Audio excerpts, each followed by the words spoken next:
Borderlands 3 is almost 5 years old, which one makes me feel like time is just like not even a real concept. I cannot believe it's been 5 years since this game was released.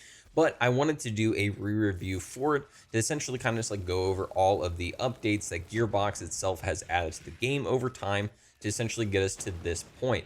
This is not including any of the mods that are done by incredible creators like Epic Energy with the Redux, but this is again just kind of base game looking at it and saying, is this good? Yes or no. This is also coming on the heels of the Borderlands movie releasing, which, I mean, again, if you have a computer and you're able to, look up anything, you'll see that it's getting pretty horrific reviews. I haven't seen it yet myself. I'm really honestly kind of scared to go see it, really off the fact that I'm a huge Borderlands fan, and seeing something kind of like crash and burn that bad doesn't make me feel good at all. So part of me just might wait until it hits streaming services, but we will see. So this is why we're kind of focusing on the good stuff right now, the games, and the things that we know we can really depend on. Now, this review is going to go over a couple different areas of Borderlands 3. I'm going to start with the story, go into the playable characters themselves, the post-launch content, endgame kind of in one, quality of life changes, and then just kind of an overall summary at the end. Each of them, I'm going to give a little bit of a, somewhat summary in there, and then do kind of a good, bad, and the ugly, just so that we're able to be completely fair with each of these aspects of the game. So let's first up start off with, the story, the main reason why a lot of people come and play Borderlands games. Now, the story, I mean, again, my little summary of it, it wasn't that amazing. We had somewhat of a, couple years build up to getting, two different sirens being the villains and us being able to expand the siren lore a little bit more, find out more about it, something that I mean, a lot of people, including myself, has been curious about since Borderlands 1 specifically. Whenever we first saw Lilith, it was really cool to have like a space powers character. There was like a little bit of hints of lore within there, like the game itself. And then when Borderlands 2 came around, we really kind of dived into that a lot more. We had the introduction of Angel as a siren. We found out that there's only a couple of them in the universe, and they can only specifically, be birthed in a certain way. And we have people that are like, entire cult based around it. So it was really interesting to kind of build upon that. But once it came to the third game, it feels like they kind of somewhat, I wouldn't say like really just like downed it, but like they just didn't do it any favors with Tyreen and Troy. I think they were a good idea as villains, but unfortunately, I think they kind of just, I don't know. I didn't enjoy the fact that they use streamers and content creators as somewhat as the villain of the game. It really kind of, I don't know. Like, I can take a joke, but at the same time, it feels like you're kind of crapping on like the main people that are going to be playing your game, making fun of them the entire time and making them just like a bad villain. That's more me just, I mean, I guess projecting, if anything. It just wasn't something I really enjoyed about the story. And they were also just kind of like really annoying. I was really hoping for either, like Troy either coming around and like, defeating Tyreen himself and then becoming the big bad, or being like, oh, hey, you know what? I'm really sick of just being crapped on by my sister all the time. She's kind of like the big maniacal villain. I just want to kind of like, live. Him kind of like maybe not being like a complete villain, but like also not being a complete hero, just kind of being like an anti-hero to the side. I would have been interested in seeing that versus, eventually just absorbing him, and then, Tyreen still is like the big bad at the end, and, does all that stuff. Like, I don't know. It just didn't really do anything for me. The story itself wasn't horrific. I really enjoyed all the areas we went to except for Eden 6. Eden 6 was one of the worst level like areas that I've ever experienced in a video game.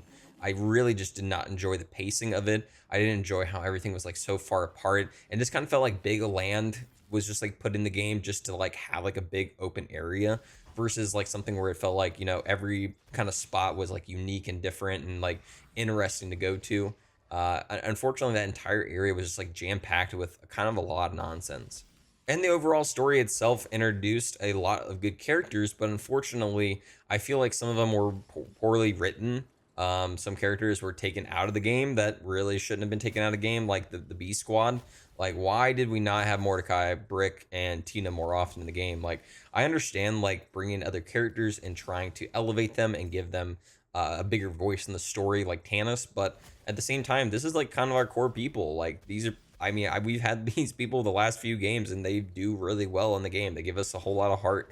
And also just, like, the fact that they weren't even, like, used much in, like, side quests and stuff like that. So, I don't know. Overall, it felt like some of the characters were just kind of like wasted all around. So let's do the good for this story section. What was the good? I think the locations were all really awesome. I think Promethea was awesome. I know a lot of people hate Necro but I kind of like the idea of it all around. I really wish they would expand upon that more within a DLC. Instead, we never really got that, but you know, maybe one day we'll get a little bit of more of a deep dive into, you know, all the Guardians and all the Necro, you know, kind of like enemies and stuff like that. I thought it was interesting. I just didn't think they like executed that well. But again, kind of bouncing back to Promethea, I thought Promethea was one of the coolest areas. I love that Neo City kind of vibe. It was really interesting. I think the stuff that they did on Pandora was cool, but at the same time, it felt like we kind of just like went back to, you know, giant refineries that are like broken down in the sand. Like, you know, I felt like in Borderlands 2, we kind of dived into like the fact that Pandora is like this like multi ecological, geographical like style area, and then in this it was just like, nah, we're gonna go back to sand because we want the other planets to kind of be that example of, you know, different ecosystems and stuff like that. I just really wish we expanded more into Pandora, got to go back to some of those cool areas that we had in like Borderlands 2. It would have been just like a little bit more interesting in my mind. I'm gonna crank through the bad and the ugly for this because I feel like we kind of like already hit that in the summary. Part of the bad, you know, the villains, I didn't really enjoy them all that much. The story itself was just like weirdly paced, just did not make sense at all. A lot of times it felt like right before we fought Troy, it felt like, oh my god, this is finally, we're doing it, we're doing the thing, oh my god. And then they did like the 4 3 2 1, which I was like, aha, lol, funny. And then we went to Necro, and then Necro just felt like such like a drag, even though, again, like I said before, I like the area, but introducing Typhon and everything just felt like kind of like, I don't know. That felt like something that should have been in like a DLC rather than, you know, a mainstay part of the game. I don't think Troy and Tyrene being the children of Typhon was really that important. But you know, I kind of see the idea of what they're going for. I just don't really enjoy it all that much. Now let's kind of jump over to, you know, the characters of the game. Every like kind of like part of the game that I kind of like dive into. Like I enjoy build crafting a lot. If you've been around my channel with any of the games I play, I like to do builds. So the characters were always a really big part of that. And this is probably the part I'm gonna maybe glaze up the most. I enjoyed all the characters a lot. I think they were great. Flack was really awesome. I love that just the concept of him. He's kind of like this, you know, the robot with a heart that for animals is like such a cool concept. The fact that he was a hunter, the fact that he had like all the crit damage and everything. We can completely, I mean, we'll talk about Flack Purple Tree and like the bad and the ugly part, but overall, I loved Flack. Amara thought was a really cool character. Unfortunately, I think she kind of fell victim to like just a lot of the, you know, bad design on like the like number side of things for her entire tree and everything. It just like certain things being based around elements and extra, you know, additional pellets and all that other stuff was a little wacky. But overall, having a melee focused siren was such a cool idea. I wish they would have dived into the melee more. I wish I could have just like ran around and only punched things versus using a face puncher half the time. But at the same time, I thought Amara was a great concept all around. Moe's awesome. Probably like one of the best characters to play if you are looking to, like, you know, just kind of like dive in the game, waste some hours, because you always got Iron Bear or Iron Cub, depending on what you know DLC you've bought. I always thought it was like a really good idea. She was awesome. Really dived in like explosives and fire and everything really well. Really cheesy tree. I mean, Psychotic Wolf created an entire build that, you know, would brick PCs because it was so strong. It was just a really cool character. And then my main boyo Zane, I mean, I could glaze up Zane for hours. Zane was one of the coolest characters that they've ever created. Just like really awesome gadgets. Like, you know, I felt like John Wick when I was out playing him. He's just like such an interesting character. I mean, most of the gameplay you're gonna watch here is based off of Zane, because there's no humanly way I'm ever gonna like take off Zane. He's just too great. I love him. Perfect. Now, good, bad, ugly, good part of it. You know, I thought the skill trees were pretty solid all around in the base game. They definitely needed some tuning over time, but overall, you were able to pretty much play everybody and get something out of it. Zane definitely struggled at the beginning just because he didn't have any like super efficient class mods that really worked with his tree, and there was parts of his tree that were kind of messed up. But over time, as the game had evolved, it essentially became like one of the best sets of skill trees, you know, we've had in the entire series. I think overall they did a really good job, like overall creating them. But that kind of leads us into the bad. The bad is definitely going to encompass, I would say, something like purple tree for Flack. Overall, I thought it was like a cool idea to have like, this instead of like a regular, animal creature, we had like a loader bot and everything like that. Unfortunately, like just the balancing, the idea behind it just didn't make sense for Flack in my mind. It just wasn't that great. I'd say again, another bad was again Zane base game was a little tough at times. I definitely had to, finagle and do certain builds to get certain things to proc and get certain anointments to work and whatnot. But overall, it wasn't too terrible. But at the same time, having to jump through that many hoops just to get like an ability to work should not be, the case. And the ugly, honestly, I would say just like balancing overall, down the line, there was like some stuff that happened definitely in the beginning of the game that just like really didn't make a whole lot of sense to me. But again, we're talking about 5 years down the road. Not a whole lot of that stuff still exists. I mean, pretty much all the characters are still pretty dang wacky and strong. So, the ugly's not too ugly, but at the same time, as the game progressed, there were some ugly moments within there. Now let's move on to post-launch content and endgame post-launch content. Obviously, the DLCs. Let's talk about the DLCs real quick. Thought they were all great, really good. No real issues whatsoever. Handsome Jackpot, absolute banger for me. I love the fact that we visited an aspect of Jack while also not bringing him completely back. I really don't enjoy, kind of like dancing around, like, let's just constantly talk about Handsome Jack and how great he is. Like, no, instead we just do like a little side piece, kind of showed off his ego a little bit, brought back Timothy, kind of showed him off, kind of gave us a little bit of that Jack in there for, a future, game or something like that. But at the same time, it was just like simple, it was tasteful, it was easygoing. We had Guns, Love, and Tentacles. Overall, really loved it. Loved the Lovecraft feel of it. Loved that, Hammerlock finally got like a really solid DLC that, kind of showed him off well, showed off him and Wainwright being able to get married was just kind of beautiful and awesome. I'll kind of dive into that as part of like the bad and the ugly later down the road, but it's more just kind of like how the end game content was for Guns, Love, and Tentacles. We had Bounty of Blood, literally, I mean, top 3 Borderlands DLC, if not the best. I mean, just straight up incredible. A samurai western was just such a good idea. The entire vibe of everything was great. I'm gonna glaze this forever if I don't stop and just move on to Krieg. The Krieg DLC was really solid, hit me in the heart real well. I enjoyed it. It was definitely a little lackluster for my liking, but at the same time, I have to give them credit. They did this during the pandemic, so, full credit to them. Love them for doing it.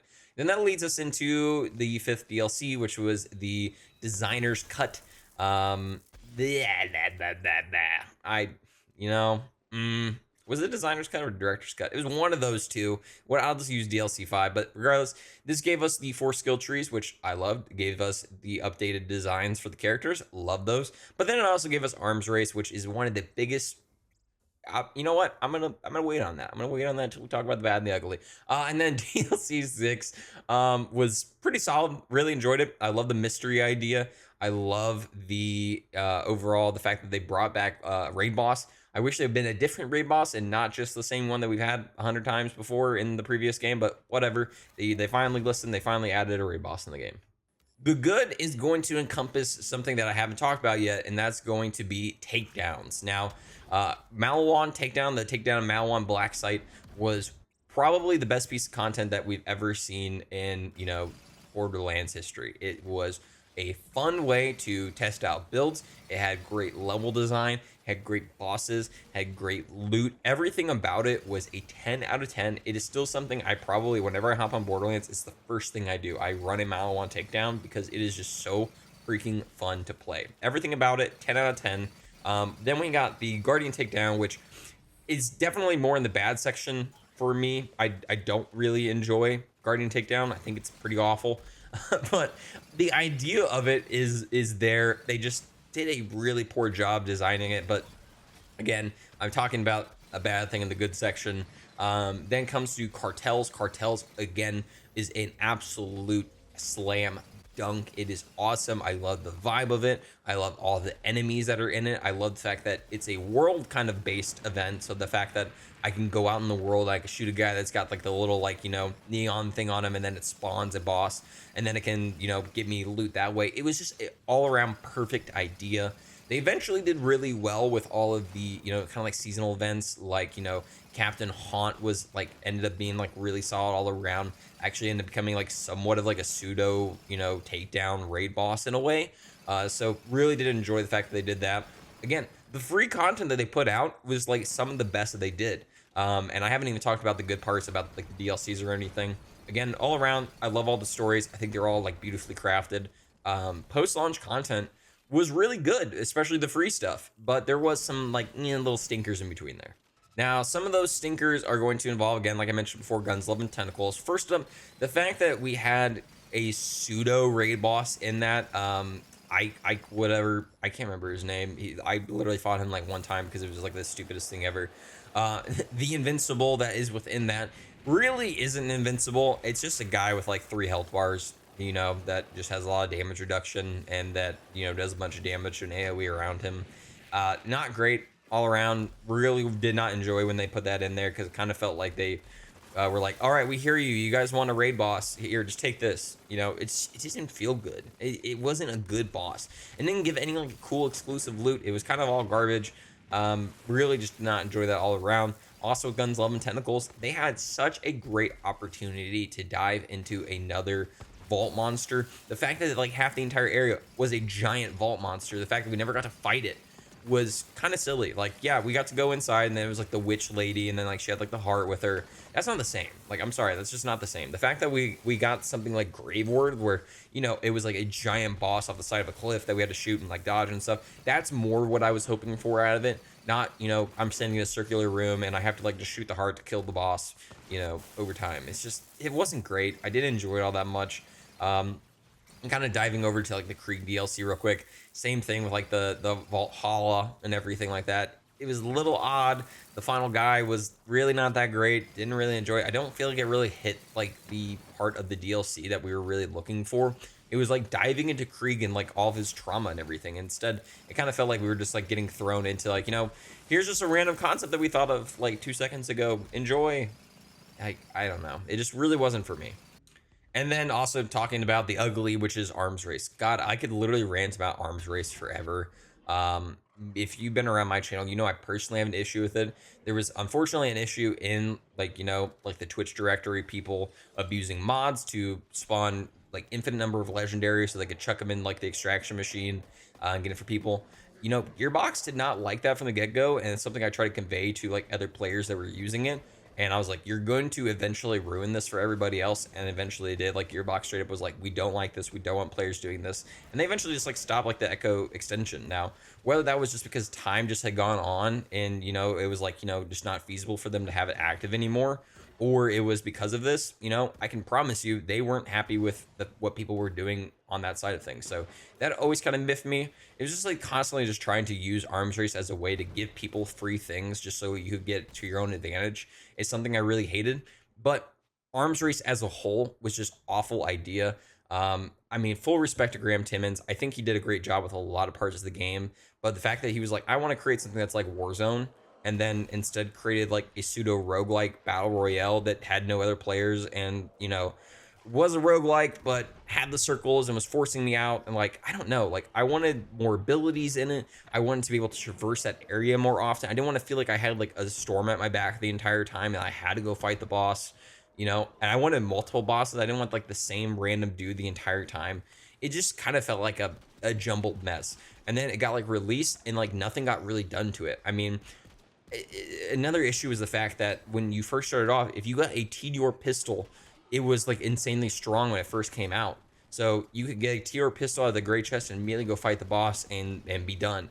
And then instead of, maybe fixing drop rates or like adding to that game part of the game, they just like nerfed TDRs instead, which just felt like just didn't feel like what you should have done to fix the issue. It just kind of fell off for me. Video's getting a little bit long, so let me kind of like summarize somewhat, what quality of life was like. I think at the beginning of the game, it was actually pretty solid. They did a good job of like weekly kind of listening to the community, making changes. Now there was some balance changes at the beginning that people were like really disagreeing with, but at the same time, those were things that were eventually going to get changed anyway. So part of me is just like, just rip the band-aid off, just get it over with. Unfortunately, 9 times out of 10, that's going to leave a bad taste in a lot of people's mouth. But again, it's like, it's kind of like taking your medicine. You don't want to take it, but it's something you got to do regardless. But at the same time, they did it all kind of like pseudo live service in a way, which I really enjoyed. It's something I really hope that they kind of continue on into Borderlands 4. You know, that constant just listening and everything. I think they did a good job. So also like listening to like certain creators. I don't want to be like, you know, X person needs to be the voice for everybody, no matter what. But there are a great amount of creators within the community that, you know, have the ear of Gearbox and are able to, you know, get some good stuff done. So I always want to empower them, give them the ability to try to help us out and get stuff moving. I think that was really seen in Wonderlands, especially. Like there was stuff like Epic NNG, like he had an entire like section stuff with like, you know, the Clawbringer and the fact that like stuff wasn't getting done, and he constantly hammered at them to get something changed. And then Clawbringer got buffed and actually became a very viable character in the game. So stuff like that, I want to see more of. Hopefully they continue on doing that. But overall, quality of life in the game over time was pretty solid. There are some stuff that are like still in the game that are like really, really broken that needs to be fixed. That haven't been fixed in like 2 to 3 years. But again, at the posting of this video on August 8th, they had an update that actually added some stuff in the game. So hopefully we are seeing somewhat of a fixing of Borderlands 3 so that it's good shape for maybe the next game to come out. But that's pretty much all I got, everybody. Thank you so much for watching the video. Give a thumbs up on this and comment something you're interested in seeing down below Borderlands wise. I do plan on maybe doing like a, you know, top 5 once for Borderlands 4. We know it's coming. Like Borderlands 4 is coming, but it's just like when and where it's gonna happen. So might be doing some more, you know, Borderlands videos here in the future, kind of like diving into stuff. So definitely do that. Also, give a sub to the channel, and also give a sub to my other channel. It's a, you know, called Byrdman Plays. Over there, I'm going to be kind of like maybe doing like a Minecraft playthrough with the homie Chadley99. So just check it out if you want to. I don't really care either way. But yeah, let me know some of your interested in seeing down below. Subscribe, become a member, and follow me over on YouTube and Twitter at Byrdman778. Y'all, thank you so much. I hope you have a great night, day, whatever it may be.